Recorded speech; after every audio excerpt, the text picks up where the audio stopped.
تلك آيات الكتاب المبين إنا أنزلناه قرآنا عربيا لعلكم تعقلون نحن نقص عليك أحسن القصص بما أوحينا إليك هذا القرآن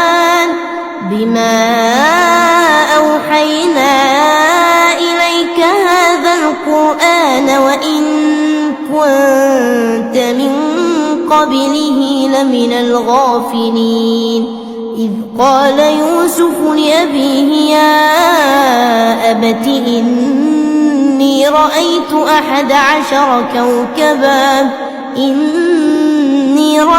11 كوكبا والشمس والقمر رأيتهم لي ساجدين قال يا بني لا تقصص رؤياك على إخوتك فيكيدوا لك كيدا إن الشيطان للإنسان عدو مبين وكذلك يجتبيك ربك ويعلمك من تأويل الأحاديث ويتم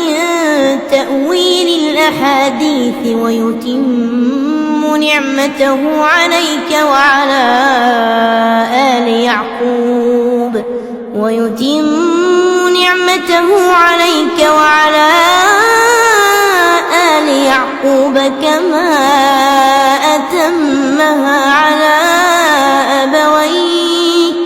كما أتمها على أبويك من قبل إبراهيم وإسحاق إن ربك عليم حكيم لقد كان في يوسف وإخوته آيات للسائلين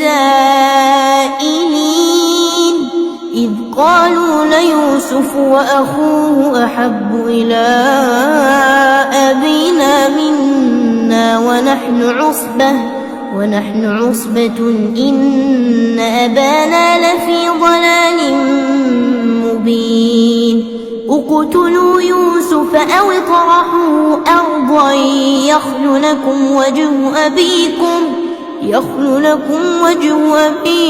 وتكونوا من بعده قوما صالحين قال قائل منهم لا تقتلوا يوسف وألقوه في غيابة الجب يلتقطه بعض السيارة إن كنتم فاعلين قالوا يا أبانا ما لك لا تأمنا على يوسف وإنا له لناصحون أرسله معنا غدا يرتع ويلعب وإنا له لحافظون قال إني ليحزنني أن تذهبوا به وأخاف أن يأكله الذئب وأنتم عنه غافلون قالوا لئن أكله الذئب ونحن عصبة إنا إذا لخاسرون فلما ذهبوا به وأجمعوا أن يجعلوه في غيابة الجب وأوحينا إليه لتنبئنهم بأمرهم هذا وهم لا يشعرون وجاءوا أباهم عشاء يبكون قالوا يا أبانا إنا ذهبنا نستبق وتركنا يوسف عند متاعنا فأكله الذئب وما بمؤمن لنا ولو كنا صادقين. وجاءوا على قميصه بدم كذب قال بل سولت لكم أنفسكم أمرا فصبر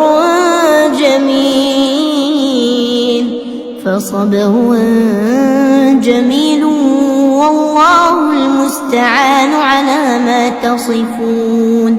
وجاءت سيارة فأرسلوا واردهم فأدلى دلوه قال يا بشرى هذا غلام وأسروه بضاعة والله عليم بما يعملون.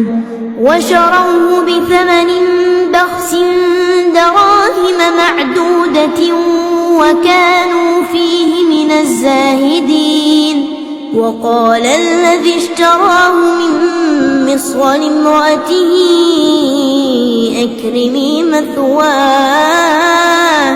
أكرمي مثواه عسى أن ينفعنا أو نتخذه ولدا. وكذلك مكنا ليوسف في الأرض ولنعلمه من تأويل الأحاديث والله غالب على أمره ولكن أكثر الناس لا يعلمون. ولما بلغ أشده آتيناه حكما وعلما وكذلك نجزي المحسنين. وراودته التي هو في بيتها عن نفسه وغلقت الأبواب وقالت هيت لك قال معاذ الله إنه ربي أحسن مثواي إنه لا يفلح الظالمون.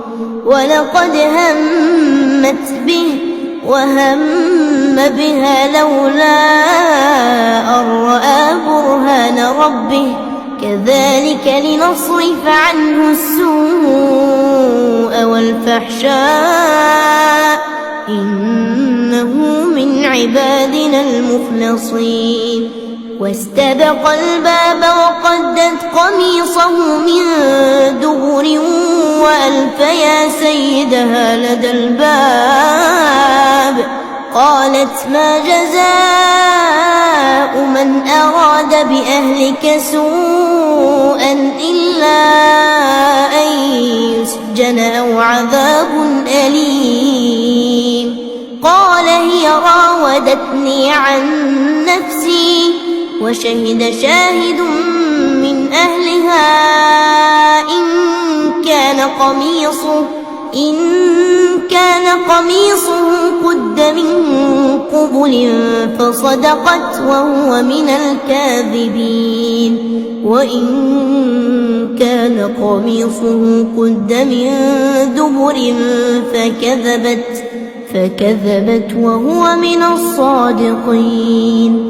فلما رأى قميصه قد من دبر قال إنه من كيدكن إن كيدكن عظيم. يوسف أعرض عن هذا واستغفري لذنبك إنك كنت من الخاطئين. وقال نسوة في المدينة امرأة العزيز تراود فتاها عن نفسه قد شغفها حبا إنا لنراها في ضلال مبين. فلما سمعت بمكرهن أرسلت إليهن وأعتدت لهن متكئا وآتت كل واحدة منهن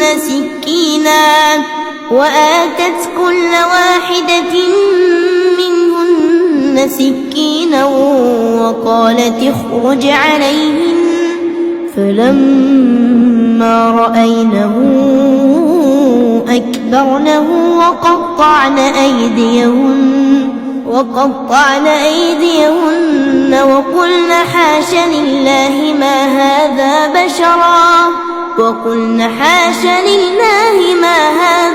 بشرا إن هذا إلا ملك كريم. قالت فذلكن الذي لمتنني فيه ولقد راودته عن نفسه فاستعصم ولئن لم يفعل ما آمره ليسجنن وليكونا من الصاغرين. قال رب السجن أحب إلي مما يدعونني إليه وإلا تصرف عني كيدهن أصب إليهن وأكن من الجاهلين. فاستجاب له ربه فصرف عنه كيدهن إنه هو السميع العليم.